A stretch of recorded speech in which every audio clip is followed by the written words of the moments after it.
Hey everyone, ready for another deep dive? Oh, wait. Great. Today we're looking at a book that's causing quite a stir. It's called The Feminine Imperative, Reclaiming Power in a World Designed to Silence Us. Oh, yeah, I've heard about this one. It's supposed to be pretty intense, gets right to the point. It does. It really digs into this idea that society systematically disadvantages women and how it's high time to expose and change those systems. What did you think of the book's take on male privilege? Well, it's interesting. The book argues that male privilege is often used as a way to just shut down any conversation about the real issues women face every day, the challenges they deal with. Yeah, like the pressure to be perfect moms and have a successful career all at the same time. Right, and facing things like harassment or the fear of violence. It's a lot to deal with constantly. Definitely. And the book points out that a lot of men are either completely oblivious to these struggles or even worse, just dismiss them entirely. Yeah, and it can be really frustrating to feel like you're not being heard or that your experiences aren't being taken seriously. The book also dives into the whole male breadwinner thing, saying it's actually harmful to both men and women. Yeah, that was a fascinating part. The book completely dismantles this idea that men are just biologically wired to be the main provider. It says that expectation actually forces men into these really stressful roles that leave them feeling burned out. Like they're trapped in a system that doesn't really benefit anyone in the long run. Exactly. And at the same time, it limits women's opportunity. It just reinforces this outdated idea that a woman's main value is in her domestic skills. So basically, we're all stuck in these roles that no one is truly happy with. Pretty much. And the book doesn't stop there. It also challenges those traditional ideas about resilience, the ones that always equate physical strength with toughness. Yeah, I found that part really insightful. The book argues that true resilience actually comes from enduring all the relentless pressure and expectations that are constantly placed on women. Which is a whole different kind of strength. Yeah. Absolutely. It highlights how a woman's emotional strength and her ability to navigate these complex social dynamics are often overlooked or just minimized. Meanwhile, men are praised for feats of physical strength, which honestly are often less impressive when you look at the bigger picture. It's true. It's like we've been conditioned to value the wrong kinds of strength. And while we're on the topic of societal expectations, the book also really digs into this double bind that men face when it comes to success. Oh yeah, that was a really insightful section. It argues that men are under this immense pressure to achieve success, often at the expense of their own well-being. And then they get criticized for the very qualities that got them there in the first place. Exactly, like their ambition, their assertiveness, their focus on their career. So it's a no-win situation. Pretty much. It's like society wants men to be these strong, successful providers, but then turns around and labels them as toxic or insensitive when they actually embody those traits. It's a really interesting perspective. The book makes a strong case that this double bind is a direct result of a system that's designed to keep men in a constant state of anxiety and insecurity, which ultimately benefits the status quo. It's definitely a thought-provoking way to look at it. Now, this next part is where I think things might get a little controversial. The book delves into the concept of male identity and masculinity, and let's just say it doesn't hold back. Oh, I can't wait to hear what they have to say about that. It argues that traditional notions of masculinity are actually harmful, not just to men themselves, but to society as a whole. Oh, wow. So it's saying these traditional masculine traits are not actually inherent. Yeah. The book challenges that idea that men are just naturally aggressive, competitive, and emotionally detached. It suggests that those traits aren't innate at all, that they're actually a result of how society conditions men. So it's saying men are being forced into these boxes that actually limit their potential for growth and connection. Exactly. And the book points out that this rigid definition of masculinity actually prevents men from fully expressing themselves. And it also holds them back from forming truly genuine and intimate relationships. Which makes sense. It's like we've always been told as women that our value is in our ability to be nurturing and supportive, even if it means sacrificing our own needs and ambitions. Right. And the book makes that connection directly. It says the suppression of emotions in men actually benefits the patriarchal system because it keeps men focused on external achievements and material success instead of, their inner lives and emotional well-being. So basically it's saying men are kept busy chasing those external markers of success while women are left to deal with all the emotional fallout. Yeah, that's a pretty good summary of the book's argument, and it goes even deeper than that. It explores how this emotional labor disparity plays out in different parts of life, like romantic relationships and even the workplace. Yeah, I remember this part. It really hit home for me. It talks about how women are often expected to be the emotional caretakers in relationship. Like they're responsible for not only managing their own emotions, but also their partners and their children's. Exactly. It's this invisible workload that women carry, constantly having to smooth over conflict, provide support, and maintain some sense of harmony. And the book argues that this emotional labor often goes unnoticed and unappreciated, which leaves women feeling drained and resentful. Totally. It's like we're expected to be these emotional superheroes, always ready to save the day, even if it means sacrificing our own well-being. Right.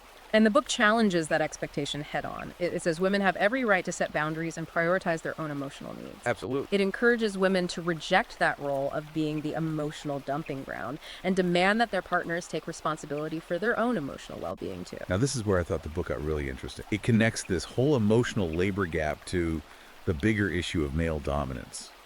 It argues that men actually benefit from this system because it frees them up to focus on their careers and other things. Yeah, the book says men are often completely clueless about how much emotional labor women actually do, simply because they've never had to do it themselves. And it suggests that this lack of awareness is a form of privilege. It allows men to just move through the world without having to constantly manage everyone else's emotion. Right. It's like men are living in a world where the emotional temperature is always set to comfortable, while women are the ones constantly adjusting the thermostat, trying to keep everyone else happy. And the book really dismantles this idea of male protection as a benevolent force. Yeah, it argues that the whole notion of male protection is actually a tool of the patriarchy. It's designed to keep women dependent on men and reinforce traditional gender roles. Which is kind of ironic when you think about it, because Exactly. Men are often the perpetrators of violence against women. And that whole idea of male protection is often used to justify controlling women and limiting their freedom. it's a pretty sobering thought that the people who are supposed to be protecting us are often the ones we need protection from. Right. And the book encourages women to reject that narrative of dependence and embrace their own strength and agency. It argues that women are fully capable of protecting themselves, both physically and emotionally, and that they don't need to rely on men for safety or security. I found that part of the book to be really empowering. Like, it was a call for women to reclaim their power and reject the limitations that society has tried to put on them. It doesn't stop there, though. It also challenges this idea of male confidence as a positive trait. Oh, yeah. The book argues that male confidence is often just a mask, a way for men to hide their insecurities and try to maintain a sense of control. And it suggests that this overinflated sense of confidence can lead to things like arrogance, recklessness, and a disregard for other people's feelings. So it's not real confidence. It's more like they're just putting on a show, a way to project this image of strength and dominance. Exactly. And the book argues that true confidence comes from things like self-awareness, vulnerability, and being willing to acknowledge your weakness. It says men would be much better off cultivating those qualities instead of clinging to this facade of unwavering self-assurance. It reminds me of the argument earlier about how true strength is actually found in empathy and emotional intelligence, not in aggression or dominance. It all ties together. And the book really encourages men to embrace those qualities, saying they would not only lead to greater personal fulfillment, but also help create a more just and equitable society for everyone. So the book is basically saying that this whole traditional masculinity thing, with its focus on stoicism, dominance, and control, is not only outdated, it's actually harmful. Yeah, pretty much. But where do we go from here? What does the book propose as an alternative? So we've talked about what the book sees as the problems, but what does it say we should do about it? Like, what's the solution? Well, it argues that we need to completely redefine what it even means to be a man in today's world. Like a total shift away from those outdated ideas of dominance and control, towards a more balanced and, I guess you could say, holistic understanding of masculinity. So instead of focusing on those external achievements and material success, the book is suggesting that men should prioritize emotional intelligence, empathy, and connection. Exactly. And it argues that those qualities are not just essential for their own personal well-being, but also super important for creating a more just and equitable society for everybody. I can see how that would be important. Does the book actually offer any concrete advice on how men can make this shift? Yeah, it does. It encourages men to try things like mindfulness meditation and even therapy, things that can help them develop self-awareness and learn to regulate their emotions. Those are all good things. It also suggests that men seek out mentors or role models who embody this more balanced and holistic way of being masculine. Right, people who are walking the walk, not just talking the talk. It's interesting that the book encourages men to actually look to women as examples of emotional intelligence and empathy. It's almost like it's saying women have already figured out how to prioritize connection and well-being. That's a really interesting point. The book does highlight the strengths that women naturally bring to the table, especially when it comes to emotional intelligence and communication skills.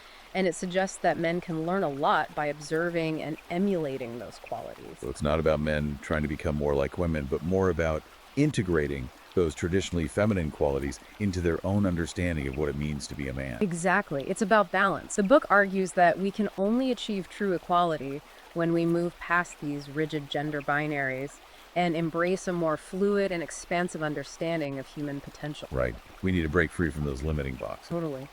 So it sounds like the book is advocating for a much more nuanced and balanced approach to gender, one that values the unique strengths of both men and women. But it also seems to be making a pretty bold claim about female creativity. Oh, yeah, that's a big one. It basically argues that women's creative contributions have been systematically overlooked, minimized, or even straight up stolen for centuries. Wow, that's a pretty serious accusation. It is. The book says this erasure of female creativity is a part of a larger pattern of patriarchal control that's meant to maintain male dominance. That's pretty intense. And it makes you Yeah. think about how different history might look if women's creative voices had been given the recognition they deserve. It really does. The book actually gives a bunch of examples of women throughout history who made groundbreaking contributions in all kinds of fields, from science and technology to art and literature. Women who were pioneers in their own right. And it highlights the fact that these women often faced incredible obstacles and discrimination, but they persevered anyway. They made their mark on the world despite all of that. It's so inspiring to think about those women who defied the odds and made their voices heard. Makes you wonder how much more we could achieve as a society if we truly embraced and nurtured female creativity. The book says that unleashing that full creative potential of women would lead to massive innovation and progress in every area of society. It suggests that women's unique perspectives and approaches would bring fresh ideas and solutions to the table. So it's not just about fairness and equality. It's about tapping into this incredible resource that's been largely ignored for far too long. Precisely. And the book challenges us to imagine that world, a world where female creativity is not only recognized, but actively encouraged and supported, and to start working towards creating that world right now. So it's a call to action for both women to embrace their creative power and for men to become allies in this movement towards a more just and equitable world. That's a great way to put it. The book definitely leaves you with a feeling of hope and possibility. By working together, we can create a future where every single person has the opportunity to reach their full potential. Well, this has been an incredible deep dive. The Feminine Imperative, Reclaiming Power in a World Designed to Silence Us, is a book that will definitely make you think. It challenges our assumptions about gender power and creativity, and it lays out a vision for a future where everyone can thrive. If you're interested in learning more, you can find the book on Amazon and Kindle and Google Play books. We highly recommend checking it out.